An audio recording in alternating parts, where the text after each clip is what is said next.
ഞാൻ ആലോചിക്കുന്നത് ഞാനൊരു പക്ഷേ ഇവിടെ ഇല്ലായിരുന്നെങ്കിൽ ഇതിപ്പോൾ കേരള രാഷ്ട്രീയത്തിലെ നിർണായകമായ എന്തെങ്കിലും തീരുമാനം എടുക്കേണ്ട ഒരു മീറ്റിംഗ് ആയി മാറിയാണ്. പത്രക്കാരൊക്കെ ഓടിക്കൂടേണ്ടതാണ്. ഞാൻ വന്നുകൊണ്ടാണ് ഇതൊരു പത്രക്കാരൊക്കെ ഓടിക്കൂടും. ചാനലുകൾ വരും. ഇവിടെ പോയിന്റുകാർക്ക് പോയിരുന്നിട്ട് എന്തോ ആലോചിക്കുന്നുണ്ട്.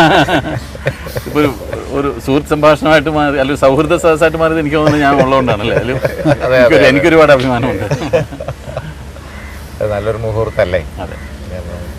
അല്ല, ഈ രാഷ്ട്രീയ പ്രവർത്തനങ്ങളെ നമ്മൾ ജനങ്ങൾ അറിയുന്നുള്ളൂ. ഇപ്പോൾ അല്ലെങ്കിൽ മുസ്ലിം ലീഗ് എടുക്കുന്ന ഒരു തീരുമാനം, അല്ലെങ്കിൽ ആ മീറ്റിംഗാണ് ഞങ്ങൾ TV കാണുന്നത്. ഈ തങ്ങളുമായിട്ടുള്ള ഒരു ആത്മബന്ധം എങ്ങനെയായിരുന്നു, അതെങ്ങനെ തുടങ്ങി, അതൊന്നും ഞങ്ങൾക്ക് ആർക്കും അറിയില്ല. ഞങ്ങളൊക്കെ പാർട്ടിയായിട്ടുള്ള ബന്ധമല്ലല്ലോ, അല്ലാതെ തന്നെ അല്ല, ഞങ്ങള് ഒന്നിച്ച് കാണുമ്പോൾ അതുപോലെ ചെറുപ്പം തന്നെ അത് ബന്ധം ഫാമിലിയായിട്ട് വളരെ മുമ്പുള്ള നമ്മളെ ഫാദറിൻ്റെ അടുത്ത ആൾക്കാരുന്നു വരെ, പിന്നെ ഗ്രാൻഡ് ഫാദർ. പാർട്ടിക്കകത്ത് പല പ്രശ്നങ്ങളുണ്ടാവും, ആളുകൾ തമ്മിലുള്ള പ്രശ്നങ്ങളുണ്ടാകും, അല്ലെങ്കിൽ ഈ പാർട്ടി ഇൻറ്റേർണൽ പൊളിറ്റിക്സ് എന്ന് പറയുന്ന ഇതൊക്കെ തങ്ങളുടെ ഒരു അവസാന വാക്കിലെല്ലാം പരിഹരിച്ച് പോകാറുണ്ടെന്ന് അല്ലേ. എല്ലാം അവിടെ നിന്ന് ഇറങ്ങുമ്പോൾ എല്ലാവരും ചിരിച്ച് എല്ലാ പിണക്കങ്ങളും മാറ്റിയല്ല. അത് ഇതെന്താണ് ഈ ഒരു മാസ്മരികത ഞാൻ അത്ഭുതപ്പെട്ടിട്ടുണ്ട്. ജനങ്ങൾ യഥാർത്ഥത്തിൽ അംഗീകരിക്കുന്നതും സ്നേഹിക്കുന്നതും തങ്ങളെ തന്നെയാണ്, ആ കുടുംബത്തെയാണ്. അപ്പോൾ ആ പാരമ്പര്യം ജനലക്ഷങ്ങൾ കീപ്പ് ചെയ്യുന്നുണ്ട്. അപ്പോൾ അതുകൊണ്ട് ആണ് അവസാന വാക്ക് പിന്നെ ആവുന്നതിൻ്റെ കാരണം. അപ്പോൾ ജനങ്ങൾ, ലക്ഷക്കണക്കിന് ആളുകൾ വരുന്ന ജനങ്ങൾ എടുക്കുന്ന ഒരു ആറ്റിറ്റ്യൂഡാണ് അതിൻ്റെ കാരണം. അപ്പോൾ യഥാർത്ഥ ജനാധിപത്യമാണ് അവിടെ. ജനലക്ഷങ്ങളുടെ ആഗ്രഹമാണ് ആ തീരുമാനമായി അതേ അവർ അംഗീകരിക്കുള്ളൂ. അപ്പോൾ വേറെ ആരും പറഞ്ഞിട്ട് കാര്യമില്ല. അതുകൊണ്ടാണ് ആ ഒരു മെക്കാനിസം 30 അല്ലെങ്കിൽ 32 വർഷമായിട്ട് ഇങ്ങനെ ഒരു അല്ലേ പാർട്ടി അതിലും പഴക്കമുണ്ട്, ഒരുപാട് പഴക്കമുണ്ട്. അപ്പോൾ അദ്ദേഹം തങ്ങൾ പറഞ്ഞിട്ട് ഞാനൊരു കുഞ്ഞാലിക്കുട്ടിയാണ്, അതിൻ്റെ അപ്പുറത്തൊരു കുഞ്ഞാലിക്കുട്ടി ആജീവ് വേറെ ഉണ്ട്. ഭയങ്കര ഒരു നീണ്ട വർഷങ്ങൾ, ഒരു അറിയപ്പെടുന്ന ഒരു 300 കൊല്ലത്തെ പഴക്കമുള്ള ഹിസ്റ്ററി കുടുംബത്തിനുണ്ട്. ബാക്കിയുള്ളത് അത്ര അറിയില്ല. അപ്പോൾ അതുകൊണ്ട് അക്കാലം തൊട്ട് ഇപ്പോൾ ബ്രിട്ടീഷുകാരുടെ കാലത്ത് തന്നെ ബ്രിട്ടീഷുകാർക്ക് വലിയ തലവേദനയായിരുന്നു പാണക്കാട് കുടുംബം. കാരണം എന്താ വെച്ചാൽ അവരുടെ ഭരണം അവരുടെ വാക്കല്ല അവസാന വാക്ക്, തങ്ങൾ പറഞ്ഞാൽ അതാണ് അവസാന വാക്ക്. അപ്പോൾ അതുകൊണ്ട് ആ കാലത്തൊക്കെ ഹിസ്റ്ററിയിൽ ഒരുപാട് സംഭവങ്ങളുണ്ടായിട്ടുണ്ട്. അവർക്ക് വലിയ തലവേദനയായിട്ടുണ്ട്.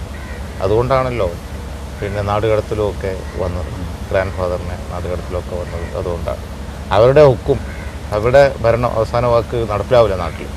തങ്ങൾ പറഞ്ഞാൽ അതാണ് അവസാന വാക്ക്, അതാണ്. അങ്ങനെ ജനങ്ങൾ അക്കാലം തൊട്ട് തന്നെ അതിലൊരു ജാതമത വ്യത്യാസമില്ല അല്ലേ, ഒരു വ്യത്യാസം സമുദായത്തിൽപ്പെട്ട ആരും ജാതി മത ഭേദമന്യേ അറിയപ്പെടുന്ന ഒരു 100-300 വർഷം തൊട്ട്. ഞാൻ 100-300 വർഷം ഏകദേശം പറയുകയാണ്. ഞാൻ മുമ്പുള്ള ചരിത്രം മൂലം എടുത്താൽ തന്നെ റിസർച്ച് ചെയ്തതിന് മുമ്പ് ഉണ്ടാവും. അപ്പോൾ ആ ബ്രിട്ടീഷുകാരുടെ കാലം തൊട്ട് തന്നെ ആ കുടുംബത്തിന് അങ്ങനെ ഒരു ഇതുണ്ട്. കാരണം വെച്ചാൽ ജനങ്ങൾ അവസാന വാക്കായി കണക്കാക്കുന്നത് അവിടെയാണ്. അത് രാഷ്ട്രീയമല്ല അന്നൊന്നും, അവനവൻ്റെ കാര്യത്തിന്.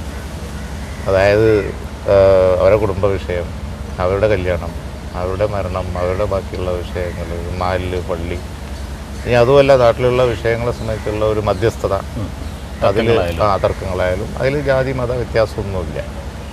ഇത് വളരെ ഹിസ്റ്റോറിക്കലാണ്. ഞങ്ങളുടെ ഈ തീരുമാനം ഇങ്ങനെ വരുന്ന ഒരു വളരെ ഹിസ്റ്റോറിക്കൽ, അതിനൊരു വലിയ ചരിത്ര പശ്ചാത്തലമുണ്ട്.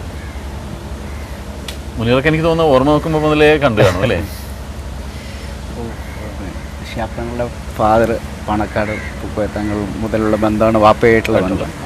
അത് കഴിഞ്ഞ് വാപ്പയും തങ്ങളും തങ്ങളെ കുടുംബത്തോടുള്ള ബന്ധം, അത് വളരെ അതേപോലെ തങ്ങൾ പിന്നെ വളരെ ചെറുപ്പത്തിലാണ് പാർട്ടിയുടെ ഇത്രയും വലിയ സ്ഥാനം ഏറ്റെടുക്കുന്നത്. വാപ്പകിത്തങ്ങളുടെ കാലശേഷമാണ് പൂക്കോയത്തങ്ങൾ പ്രസിഡൻ്റ് ആകുന്നത്. പക്ഷേ അതിനു മുമ്പും പൂക്കോയത്തങ്ങൾ എല്ലാം സജീവമായിട്ടുണ്ട്. ലീഗ് 5 സീറ്റ് മലബാറിൽ മദ്രാസ് അസംബ്ലിയിലേക്ക് ജയിക്കുന്നത് പൂക്കോയത്തങ്ങൾ തങ്ങളുടെ പിതാവ് ലീഗ് ചേരുമ്പോഴാണ്. അപ്പോൾ ഒരർത്ഥത്തിൽ പറഞ്ഞാൽ പൂക്കോയത്തങ്ങൾ ലീഗ് ചേർന്നപ്പോൾ ജനലക്ഷങ്ങൾ ലീഗിലേക്ക് കൂടെ ചേർന്നു. അപ്പോഴാണ് ഒരു വ്യത്യസ്തമായ ചിത്രം ലീഗിനുണ്ടാകും. കേരളത്തിൽ അന്ന് മലബാർ മദ്രാസ് അസംബ്ലിയുടെ ഭാഗമാണ്. അപ്പോഴാണ് ഉടലെടുക്കുന്നത്. അപ്പോൾ അതിനൊക്കെ ലീഡർഷിപ്പ് കൊടുത്ത് ബാപ്പകിത്തങ്ങളാണ്, അത് സംശയമൊന്നുമില്ല. പക്ഷേ അടിസ്ഥാനപരമായി പൂക്കോയത്തങ്ങളുടെ സാന്നിധ്യം എല്ലാ കാലത്തും ഉണ്ട്. അതാണ് അടിത്തറ. അതാണ് ബേസ് എപ്പോഴും ഉണ്ട്. അല്ല, ഈ രണ്ടുപേരും അധികാര സ്ഥാനത്തിരുന്ന ആളുകളായതുകൊണ്ട് ഞാൻ ചോദിക്കുകയാണ്, ഇത്രയും ഒരു കപ്പാസിറ്റി ഉള്ള അല്ലെങ്കിൽ ഇത്രയും ആളുകളെ ഒരു വാക്കിൽ നിർത്താൻ കഴിവുള്ള ആൾ എന്താണ് ഒരു അധികാര സ്ഥാനം മോഹിക്കാത്തത്? എപ്പോഴെങ്കിലും ചോദിച്ചിട്ടില്ലേ? എന്ത് സ്ഥാനമാണ് മനസ്സിലാഗ്രഹമുള്ളതെന്ന് അറിഞ്ഞാൽ പോലും കൊണ്ടുകൊടുക്കാൻ അല്ലേ എല്ലാവരും? മറ്റുള്ളവരിൽ നിന്നും ഒരു വ്യതിരിക്തത എന്ന് പറയുന്നത് ഇത് തന്നെയാണ്. കിങ് മേക്കറാണ് എപ്പോഴും ആ കുടുംബം. കിങ് മേക്കേഴ്സ്, അതായത് രാഷ്ട്രീയത്തിലേക്കുള്ള എല്ലാവരെയും ഉണ്ടാക്കിയത് ആ കുടുംബമാണ്. അപ്പോൾ അവരെന്നും ഒരു രാജാവിനേക്കാൾ ശക്തിയുള്ള കുടുംബമായിട്ട് നിന്നിട്ടുണ്ട്. എന്നും അതുകൊണ്ടാണ് ആ ശക്തിയിൽ നിൽക്കുന്നത്. അധികാരം എന്ന് പറഞ്ഞാൽ എന്താ? ഈ ഞങ്ങളൊക്കെ ഇരിക്കുന്ന കസേരകൾ എന്ന് പറയുന്നത് ഒരു വാടക സ്ഥലം പോലെയാണല്ലോ, വരും പോവും, സമയം കഴിയുമ്പോൾ അത് ഒരു കണക്കിന് പറഞ്ഞാൽ കൃത്രിമമാണ്. നേരെ മറിച്ച് ജനഹൃദയങ്ങളിലുള്ള സ്ഥാനം അതാണല്ലോ പരം, അത് മാറില്ലല്ലോ. പിന്നെ അധികാരം വേണമെന്നില്ല, അതിന് അധികാരം വേണില്ല. അതൊരു പൊസിഷനുണ്ട്, പൊസിഷൻ ഇല്ലാന്ന് ആർക്കും തിരിച്ചറിയാൻ കഴിയില്ല. ഒരു മന്ത്രി ആവുമ്പോൾ മുൻമന്ത്രിയായി മാറും, എക്സ് മിനിസ്റ്ററായി മാറും. ഇതെന്നും ഒരേ പൊസിഷനിൽ ആളുകൾ കാണുള്ളൂ, അവരുടെ ഹൃദയത്തിലുള്ള ആളുകൾ. അപ്പോൾ അത് അധികാരം എന്ന് പറഞ്ഞാൽ, യഥാർത്ഥ അധികാരം എന്ന് പറഞ്ഞാൽ അതാണ്. ആ ആൾക്കേ ജനങ്ങളുടെ മുകളിൽ അധികാരവും ഉള്ളൂ. ഞങ്ങളൊക്കെ അധികാരത്തിൽ നിന്ന് പോകുമ്പോൾ നമ്മുടെ കൂടെയുള്ള കുറേ ആളുകളെ പിന്നെ കാണില്ല. അതേസമയം ഷിഹാബ് തങ്ങളുടെ വീട്ടിലുള്ള ജനം, പ്രതിപക്ഷത്താവട്ടെ ഭരണപക്ഷത്താവട്ടെ, ആ ജനക്കൂട്ടം എന്നും അവിടെയുണ്ട്. ലീഗിന് ഞങ്ങളെ പാർട്ടിക്ക് മാത്രമുള്ള ഒരു പക്ഷേയുള്ള ഒരു പ്രത്യേകതയാണത്. കാരണം അതിൽ ഒരു യഥാർത്ഥ ജനാധിപത്യമുണ്ട്. കാരണം അഭിലാഷാണ് അതിലൂടെ ഞങ്ങൾ നടപ്പിലാക്കുന്നത്. ജനങ്ങൾ അങ്ങനെ അംഗീകരിക്കുള്ളൂ. ആ അഭിലാഷാണ്. കാരണം ഞങ്ങളൊരു ഡിസ്കഷനൊക്കെ കഴിയും, ഞങ്ങൾ ചർച്ചയൊക്കെ കഴിയും, അതിലെ റീസണിങ് ഒക്കെ വളരെ നന്നായിട്ട് നടക്കും. അതിലൊന്നും യാതൊരു കുഴപ്പമില്ല. എല്ലാ ചർച്ചയും കാര്യങ്ങളും ഒരു വിഷയങ്ങളുടെ എല്ലാ വിഷയങ്ങളും ഒക്കെ ഉണ്ടാവും. പക്ഷെ എന്നാലും അതിൽ അവസാനം ഒരു തീരുമാനം എടുക്കുക എന്ന് പറയുന്നത് ഈ തരത്തിലുള്ള ഒരാളത ആവുമ്പോൾ, ആ തീരുമാനം അത്തരത്തിലുള്ള ഒരാളതാവുമ്പോൾ അതിൽ എന്തു തന്നെയാണെങ്കിലും ജനങ്ങളാണ് അംഗീകരിക്കും. അപ്പോൾ അത് തന്നെയാണ് ഞങ്ങളുടെ ആ രീതിയുടെ ഒരു പ്രത്യേകതയുള്ള വിഷയം അല്ലേ മുനിയറേ? എന്താണ് ജനങ്ങൾക്ക് കൊടുക്കാനുള്ള അങ്ങയുടെ ഒരു സന്ദേശം? നമ്മൾക്കിനിയും വിദ്യാഭ്യാസത്തോടെ മുന്നോട്ട് പോകുന്നുണ്ട്. അപ്പം അതിനുവേണ്ടി നമ്മളെല്ലാവരും ഒന്ന് പ്രവർത്തിക്കുക.